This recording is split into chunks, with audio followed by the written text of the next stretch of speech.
Welcome back to Perpetual Cashflow. I'm your host, Brad Bennett. This channel is dedicated to unlocking your maximum wealth potential. I believe that begins with a structured cash flow system that prioritizes your financial freedom. Now, today I have Braden with us. He is one of our cash flow users. And I wanted Braden to kind of share his experience as he jumped in and started to use currents in creating that cash flow structure. So, Braden, when you first got started, we were going through the conversations of everything. What were some of the thoughts and emotions that you had? I was super excited about it at first. Uh, I think kind of the process kind of scared me a little bit. I thought it was a little bit interesting, I guess, is a way to put it. So, but then as we worked into it, um, I got more excited about it. And then once I logged into the Currents app, um, and then it wanted me to input all of my bank information, and it said that my account info would go to that. My direct deposit would now go to Currents instead of, into my banking facility. I totally just offed offed Brad. I didn't talk to Brad for like a month and a half. That was just done. Yep. And then he got a hold of me and kind of told me like, you know what, this is normal. Like I felt that way too, and gave me a good reassurance. So hopefully I can reassure someone of that too, because it's okay. It's uncomfortable and it kind of freaks you out a little bit because it's totally new and it's something that it's out of the ordinary.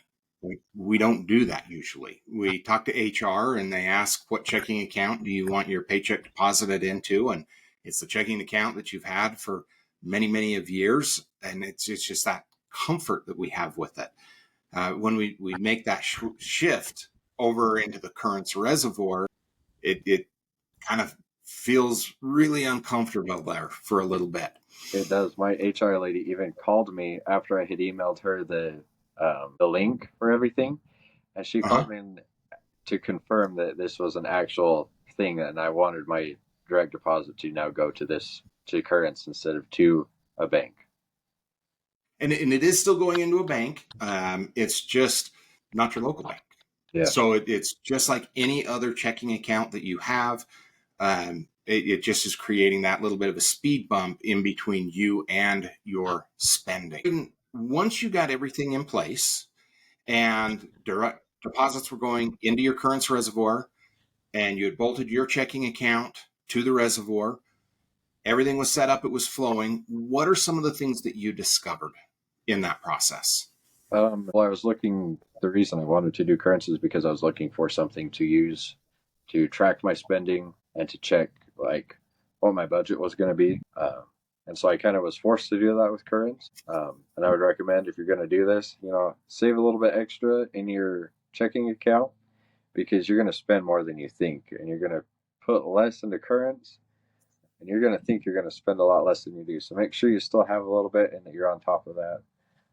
But I discovered how much outgoing I have. The really surprising thing was the amount of potential that I had that was coming in that I wasn't using. I think that was the Right. biggest thing. That's that potential that winds up getting eaten up over the course of a month. We call that unconscious consumption, that unconscious spending. We have the extra in the checking account, so we spend it. And then 2 months down the road, we're trying to figure out, where did we even spend that? So what you're talking about there is when you say you wind up spending a lot more than you think you do, as you go through your budget or your spending habits, and you look at it and you think, I'm going to need X number of dollars over the next 2 weeks, put extra to go with that because you're still getting in the groove of things. And there's things that you haven't thought of yet, Yeah, um, stuff that comes through. And so it just kind of helps to smooth that through in that initial transition. it does. Yeah. Okay. There's That's a lot more that great goes on advice. there, and I'm still working on it. I'm still ironing out how much I do spend, what I can cut back on, and the things that I can, I guess, work on in my life that I want to change so that I can have more reservoir growth instead of more that goes downstream. Once you had everything implemented, you're a few months into it, are there some changes that have happened in your spending behavior or habits? I don't really think so. I guess the biggest thing I've noticed is I would say it has.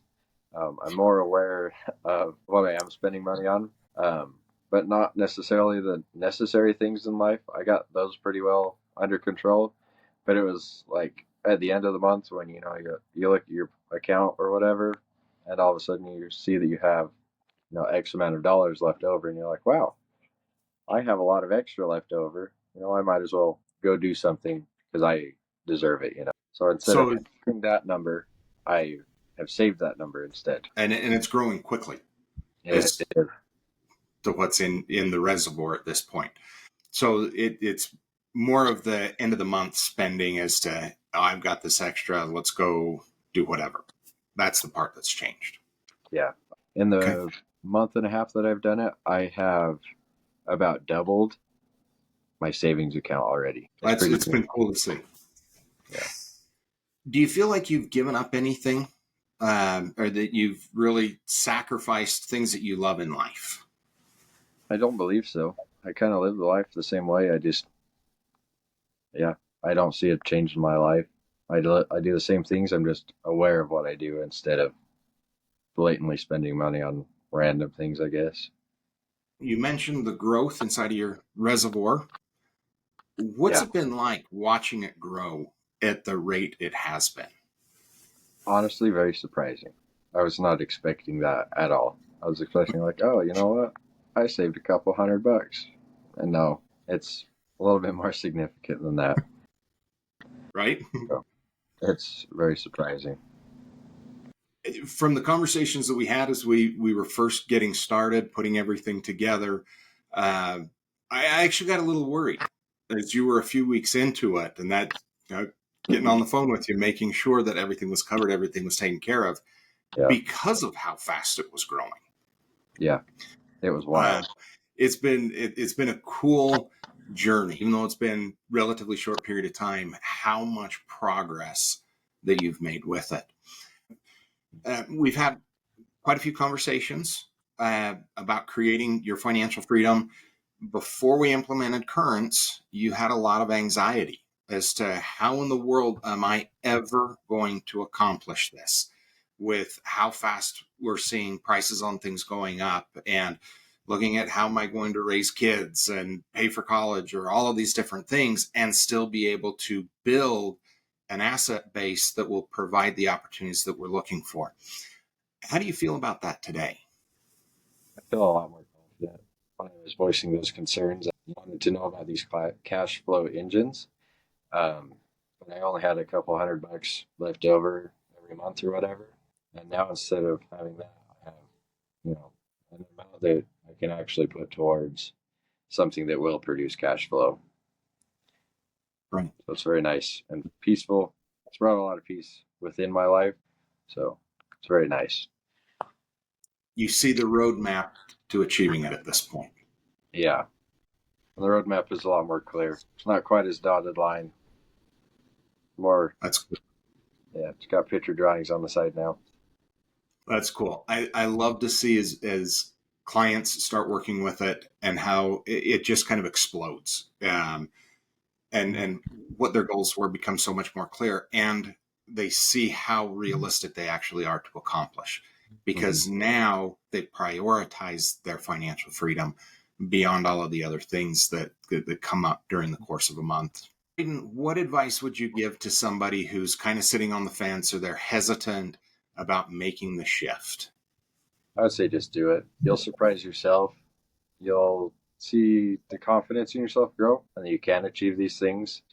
And that even though it is scary and a little bit unnerving to see, where the direct deposit is going to go, that was the biggest thing for me. Is it kind of unhinged me a lot, but it does go to a good place. It is an actual banking institution. It kind of doesn't seem like it at first, but it is. And it transfers seamlessly to whatever bank you go to. So that doesn't need to be an apprehension like it was to me. Uh, but I think the biggest thing is just go for it and see the confidence in yourself grow, um, and the things that you can accomplish. Awesome. Braden, thank you for taking some time and doing this podcast with me. I really appreciate it, and being willing to share your experience with others that could be sitting in the same boat. I know I was there when I first dove in. It freaked me out sending my money to this bank in Tennessee, uh, and it's not coming directly into the credit union that I've always worked with, and really setting everything up. It is a little unnerving when we first get started, but then once everything's bolted together, it flows just as smoothly as what you currently have. The difference being is savings becomes unconscious instead of spending, and it puts you on your path to financial freedom. Leave a comment below and tell us what you like.